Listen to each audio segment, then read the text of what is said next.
ये है king Charles II, ये है उनके माता पिता और ये उनका पूरा परिवार। कुछ सिमिलैरिटीज दिख रही है? वेल, पूरे परिवार का ये जबड़ा यूं आगे इस तरीके से है, right? But king Charles II specifically के जीवन में एक ऐसा समय आया था जब उनके पूरे शरीर में खून की एक बूंद तक नहीं थी। उनका दिल सिकुड़कर एक काली मिर्ची के दाने के बराबर हो चुका था। उनके फेफड़े और अतड़ियां पूरी तरीके से सड़ चुकी थी। दिमाग में पूरा पानी भर चुका था और हाँ, उनके पास बस एक ही टेस्टिकल था, वो भी पूरा कोयले की तरह सड़ चुका था। अब इनके और इनके पूरे परिवार का ऐसा आश्रय होने के पीछे वजह क्या थी? एक शब्द, इनब्रीडिंग, यानी अपने ही परिवार में शादी करना। पर क्या सच्ची में ये हम इंसानों के लिए इतना खतरनाक हो सकता है? आखिर हमारे भारत में भी तो कई धर्मों में और कई जातों में ऐसा किया जा रहा है आज भी। And animals, how can we forget about dogs? उनमें तो अपने ही सगे भाई या बहन से ही मेट करके बच्चा पैदा करना भी कॉमन है। तो इन्हें क्यों कुछ नहीं हो रहा? वेल, हेलो फ्रेंड्स, मैं हूं Gaurav and this is exactly what we gonna discuss in this video today. तो देखो, ये काफी सिंपल है। ब्रीडिंग का मतलब दो पेरेंट्स में हुए मेटिंग या सेक्सुअल रिप्रोडक्शन द्वारा एक बच्चे का जन्म होना, और इनब्रीडिंग का मतलब सेम ब्लड लाइन के साथ मेटिंग करके एक ऑफस्प्रिंग को प्रोड्यूस करना। एग्जाम्पल के लिए चाचा भांजी, भाई बहन या फिर कजिन भाई बहन, कोई भी चलेगा, बस शादी करने वाला कपल सेम फैमिली या सेम ब्लड लाइन से बिलोंग करना जरूरी है। अब अगर देखा जाए तो इनब्रीडिंग ये टर्मिनोलॉजी एनालॉजिकली ह्यूमन रिप्रोडक्शन के लिए यूज की जाती है, although not in a good way, but इसे मोस्टली यूज किया जाता है इंसानियत पर मंडराते हुए खतरे के तौर पर। और खतरे से मेरा मतलब है जिंदगी भर अपाहिज बनना या फिर मरने का खतरा। और यही तो वजह है जिसकी वजह से चाइना, ताइवान और यूएस के 30 स्टेट्स ने इनब्रीडिंग को बैन कर दिया है। So the question here still stands कि क्यों खुद की फैमिली या सेम ब्लड लाइन में मेट करने से पैदा होने वाले ऑफस्प्रिंग को मौत से खतरा हो सकता है, और ये खतरा आखिर क्यों है? वेल, इसे समझने के लिए आइए एक केस स्टडी पढ़ते हैं। The house of Habsburg European royal families में से एक नामचीन फैमिली थी जिसने कई सारी लड़ाइयों को जीतकर स्पेन और साथ ही उसके आसपास मौजूद सभी एम्पायर्स पर अपनी पावर बनाए रखी थी। अब सोचो, इतना स्ट्रॉन्ग एम्पायर होने के बावजूद एक दिन अचानक से ये एम्पायर पूरा मिट्टी में मिल गया। वेल, इनके तबाही की शुरुआत होती है अक्टूबर 7, 1649 में, जब 44 इयर्स के स्पेन के किंग फिलिप IV ने अपने बच्चे की उम्र की मतलब 14 साल की खुद की ही नीस मैरिया एना से शादी कर लेते हैं। शादी के बाद मानो इनके परिवार पर हमेशा के लिए दुख के बादल छा जाते हैं, क्योंकि शादी के बाद मरियाना ने 5 बच्चों को जन्म दिया, बट जन्म लेने के कुछ ही घंटों में वो मर जाते हैं और उन 5 में से सिर्फ एक ही बच्चा सरवाइव कर पाता है। बट उसकी जिंदगी भी दुर्भाग्यवश कुछ खास नहीं होती। ऐसा कहा जाता है कि उन्होंने किसी बच्चे को नहीं बल्कि किसी राक्षस को जन्म दिया, a man that was arguably the most deformed inbred. और ये किंग कोई और नहीं बल्कि किंग चार्ल्स II खुद थे, वही इंसान जिसे इतिहास में one of the most famous Kings के नाम से जाना जाता है, पर हाँ, उनके ब्रेवरी के लिए नहीं बल्कि उनके क्रूएल्टी और डिफॉर्म्ड जॉ के लिए। पर यहां पर मैं एक चीज कहना चाहूंगा कि युद्ध करना भी एक कला है। 2000 साल से भी ज्यादा पुरानी art of war by Sun Tzu द्वारा लिखी गई ये किताब में ऐसा ज्ञान छुपा हुआ है जो आज के बड़े बड़े जनरल्स और कमांडर्स से लेकर कॉमन लोग तक किसी बाइबल से कम नहीं मानते। आपके अंदर बस एक योद्धा का माइंडसेट होना चाहिए। युद्ध के मैदान में जीत कैसे हासिल की जाती है, कम से कम नुकसान और दुश्मन को कैसे हार दिखाए, इन सभी सवाल के जवाब आपको इस किताब में मिलेंगे। एंड आई नो कि आप बोलोगे बुक पढ़ने का टाइम किसके पास है आज? वेल, वरी नॉट, क्योंकि मल्टीटास्किंग करते हुए आप नॉलेज भी हासिल कर सकते हो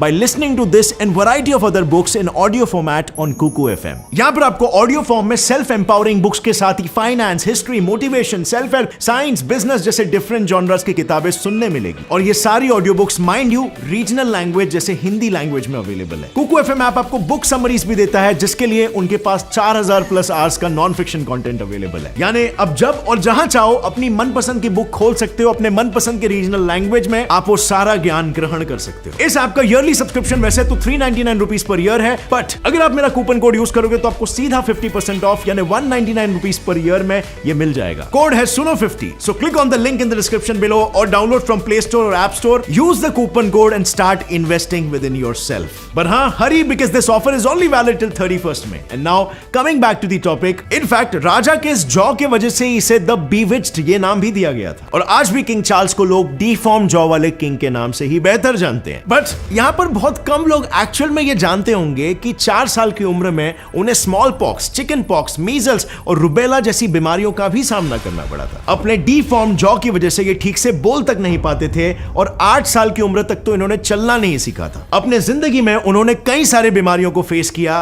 और 35 इयर्स की कौली उम्र में उनकी मौत हो गई। आई नो अब यहां तक तो फिर भी कुछ भी इतना खतरनाक नहीं दिख रहा होगा, क्योंकि अब चीजें दिखना शुरू होगी। उसके मौत के बाद जब उसकी बॉडी की ऑटोप्सी की गई तब उस रिपोर्ट में यह सामने आया कि उनके बॉडी में खून का एक बूंद नहीं था। उनका हार्ट सिकुड़कर एक पेपरकॉर्न यानी काली मिर्च के दाने के बराबर हो चुका था। उनके लंग्स और इंटेस्टाइन्स पूरी तरीके से सड़ चुके थे। ब्रेन में सिर्फ पानी भरा हुआ था और उनके पास बस एक ही टेस्टिकल था जो कोयला जैसा काला हो चुका था। शायद इसीलिए कभी उन्होंने किसी से शादी नहीं की और हैब्सबर्ग की फैमिली ट्री यहीं पर खत्म हो गई।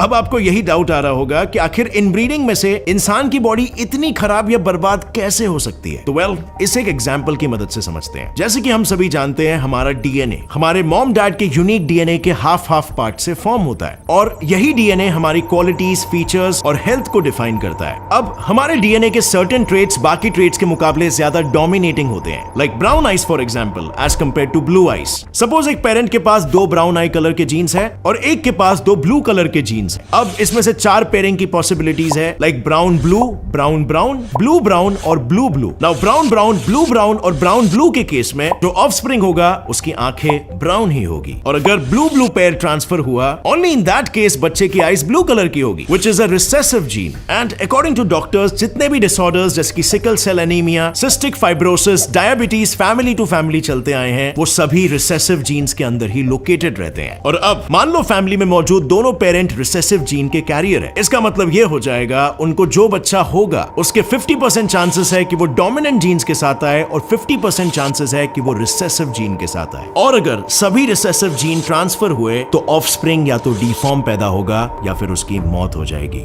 यही वो वजह है जिसने हैब्सबर्ग के वंश को ना आगे बढ़ने दिया और ना ही इतिहास के पन्नों में अच्छे से शुमार होने दिया। पर यहाँ पर मैं ये कहना चाहूंगा कि उस समय ये इकलौती फैमिली ऐसी नहीं थी। पूरे वर्ल्ड में और खास करके जापान, कोरिया, चाइना और इजिप्ट में इनब्रीडिंग करना काफी कॉमन था। अब इजिप्ट के राजा किंग तूतांखामुन का ही एग्जांपल ले लो। तूतांखामुन की 19 साल की उम्र में ही मौत हो गई थी और उनके मौत के वक्त दिखने में तो वो एक नेचुरल डेथ लग रही थी और इसीलिए उनके बॉडी को बिना किसी ऑटोप्सी के जमीन में गाड़ दिया गया। पर साल 1922 में जब साइंटिस्टों ने वहां की सैंड को स्टडी किया तभी उनके हाथ तूतांखामुन की मम्मी लगी और उस मम्मी ने तूतांखामुन के मौत के राज से पर्दा फाश कर दिया। दरअसल तूतांखामुन एटेन और उनकी फर्स्ट कजिन नेफरटिटी का बेटा था जिसने अपने पिता के मौत के बाद 9 साल की उम्र में पिता की जगह ले ली थी। पिता की जगह लेने के बाद कई सालों तक उन्होंने बहुत से राज्यों को अपने नाम किया। उनकी जिंदगी काफी अच्छी चल रही थी, पर बिना किसी बीमारी के और बिना किसी लड़ाई के उनकी मौत हो जाती है। जब इनकी मम्मी की जांच की जा रही थी तब इनके मौत के पीछे की वजह सामने आई, जो थी अगेन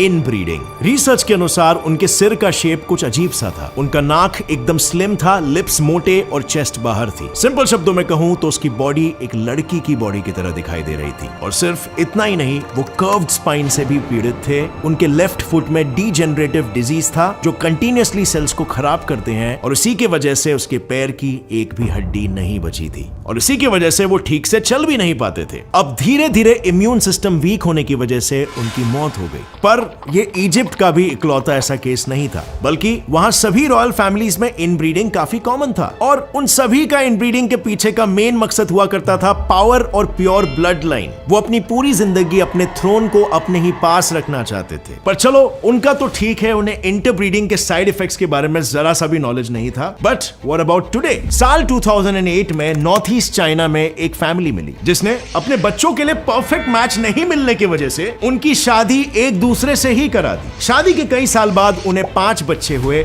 उसमें से 4 बच्चे मेंटली रिटार्डेड थे और एक जो बहरा था, जो बोल नहीं सकता था। सो आज जहां पूरी दुनिया इनब्रीडिंग से होने वाले भयंकर अंजाम से वाकिफ है और कई सारे कंट्रीज में इनब्रीडिंग तो बैंड भी है, फिर भी यूके की एक जेनेटिक स्टडी रिपोर्ट में साइंटिस्टों के सामने एक्सट्रीम इनब्रीडिंग के 125 केसेस सामने आए और पता चला है कि यूके में हर 3000 लोगों में से एक इंसान इनब्रेड पैदा हुआ है। और वो भी थोड़े दिनों के बाद ही reduce lung function, reduce fertility और ऐसे बीमारियों से मौत के घाट उतर जाता है। अब जब इतना सब कुछ हो रहा है, फिर भी कई ऐसे डॉक्टर्स हैं जिनके अनुसार जैसे जानवरों में इनब्रीडिंग के कई फायदे होते हैं, वैसे ही ह्यूमंस में भी होते हैं, ऐसा प्रचार कर रहे हैं। उनके अकॉर्डिंग इनब्रीडिंग जितनी डेंजरस बताई जा रही है, एक्चुअल में उतनी डेंजरस नहीं होती है। वेल, ऐसा कहते हुए आपको कई डॉक्टर्स मिलेंगे तो, बट रिमेंबर, उनके पास इस चीज को प्रूव करने के लिए अब तक कोई प्रूफ नहीं है, और इसीलिए ये डॉक्टर्स ऐसा सिर्फ कहते चले जाते हैं और लोगों को गुमराह करते चले जाते हैं। अब फ्रेंड्स, यहाँ पर मैं आपकी राय जानना चाहूंगा, आपको क्या लगता है, क्या इनब्रीडिंग ह्यूमंस के लिए डेंजरस है या फिर ये बिल्कुल सेफ है? अपनी राय को नीचे कमेंट्स में शेयर करना,